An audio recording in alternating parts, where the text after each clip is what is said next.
والصلاة والسلام على رسول الله. يا أحلى وأغلى أخوات في الدنيا، يا رب تكون سعادة وهنا وسرور راحة بال طبعًا، اللهم آمين.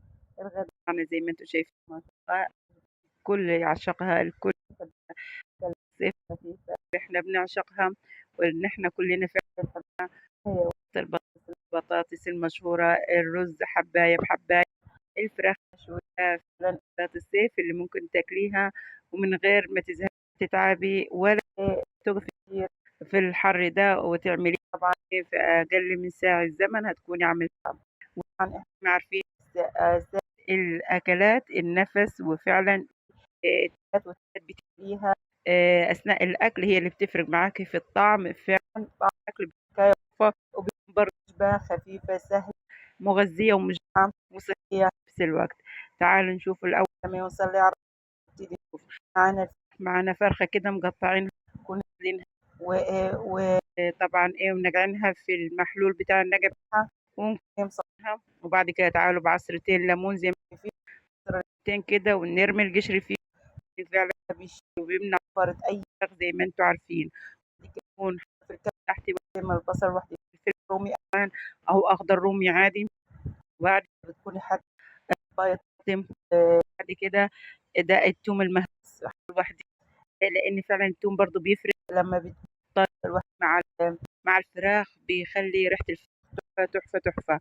وبعد كده ضربت البصل مع الفلفل مع الطماطماية ضربتهم مع بعضيهم وخليتهم يضربوا، وبعد كده أجيب الخليط بتاعي اللي أنا عملته الخلطة بتاعتي وهانزل بيها على كده في شطات معايا، أحط الملح على حسب الرغبة، الملح بعد كده أحط فلفل بعد كده برضه حطي معلقة كزبرة ناشفة، كزبرة طبعًا معلقة كمون، وحطي فلفل أسود وكزبرة وكمون وبس كده برضه ما تنسيش الشطة أنتِ عايزاها spicy شوية شطة حطيها على الزيت وتبّلي كل بيها البصل والفلفل والطماطم والبهارات بتاعتِك أنتِ فيها.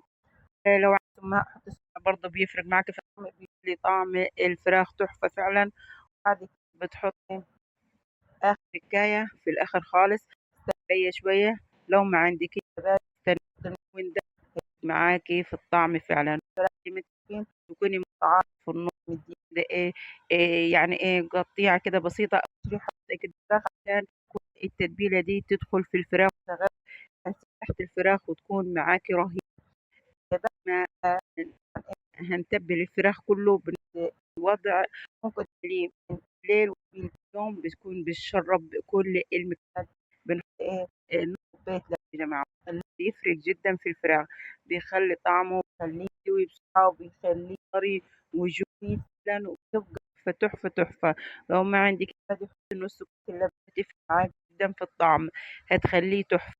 بنسيبها وبعد كده تعالي نشوف ناخد واحدتين بصل بتوعنا وشوية كده قرنفل وبعد كده هانزل بيهم على السمنة معلقتين سمنة كده بتشوحيهم انزلي عليهم بالبصل بتاعتنا وتبليهم بشوية ملح كده شوية فلفل أسود وقلبيهم وفي الوقت أكون مقطعة البطاطس شرايح ودي يعتبر يعني حتة كده ليا حطاها أثناء البطاطس تفرق معاكِ فعلًا في طعم الرز بتخليها تحفة، تحفة.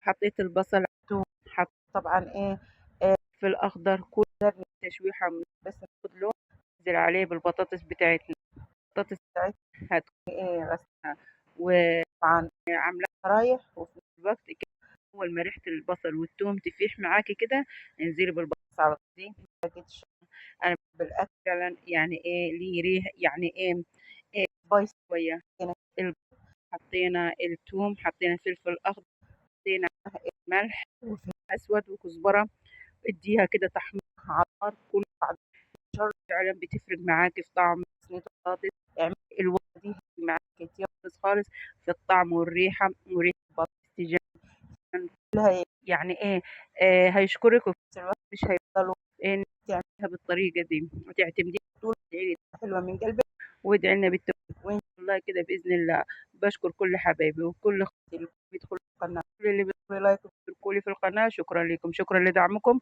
ربنا يزيدكم نعمة في حياتكم. أتمنى من كل اللي بيشوفني حاليا اضغط لنا لايك واشترك أو اشترك في القناة، ينزل بكومنت حلو بإيده. ربنا يخليك. ودي في حاجات أقلبها، لو معاك عصير فريش حطيه، لو معاك صلصة حطها، بطاطس تحفة. تاخد مجرد غلوة، بعد كده خليها تكمل في الفرن تشوي، وهتطلع معاكي أحلى بطاطس ممكن تاكليها. الفراخ كده بتاعي كده أنا حطيته في الصينية وكده راح أشويه براحته كده، ياخد يعني ايه يشوي براحته بالتتبيلة دي الخطيرة. اعتمديها، مش هتبطلي تعمليها فعلا. وكده صينية البطاطس جهزت معايا، خليها تاخد غلوة كده، وكده حطيناها بالبهارات بكل الحاجات اللي احنا حطيناها وضفناها لها كده كومبليت استوي معاكي. وبعد كده تدخليها في الفرن تاخد لون وتتعمل معاكي. تعالي نعمل شوية رز كده حلوين. حطيه كده معلقتين من الزيت. حطي زيت أثناء ما بتحمري الرز، لو هتحمريه حباية حباية. حطي زيت أفضل، لأنه بيساعد على الإحمرار بتاع الرز بسرعة. هتشوح الرز كده وتحطي له ملح حسب الرغبة، وتكوني نصه محمراه ونصه أبيض. طبعا في الفترة دي كده حمر الرز وحطي عليه الرز الأبيض.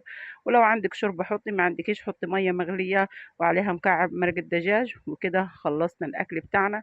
وكده الفراخ زي ما انتم شايفينه خطير، لونه طعمه فعلا خطير. صينية البطاطس رهيبة، اعمليها ولا يمكن تغيري عليها. خفيفة صحية، طعمها ريحتها خيال فعلا. طعمها لذيذ جدا وجربيها. والرز بتاعنا اللي هو فعلا ما تستغنيش عنه، رز الحباية والحباية. وكده ده كان غدانا النهاردة، يا رب يكون عجبكم، ويا ريت يكون نال إعجابكم. ويا رب كده يعني تجربوا الوصفة بتاعتنا دي. وأشوفكم في فيديو آخر، والسلام عليكم ورحمة الله وبركاته.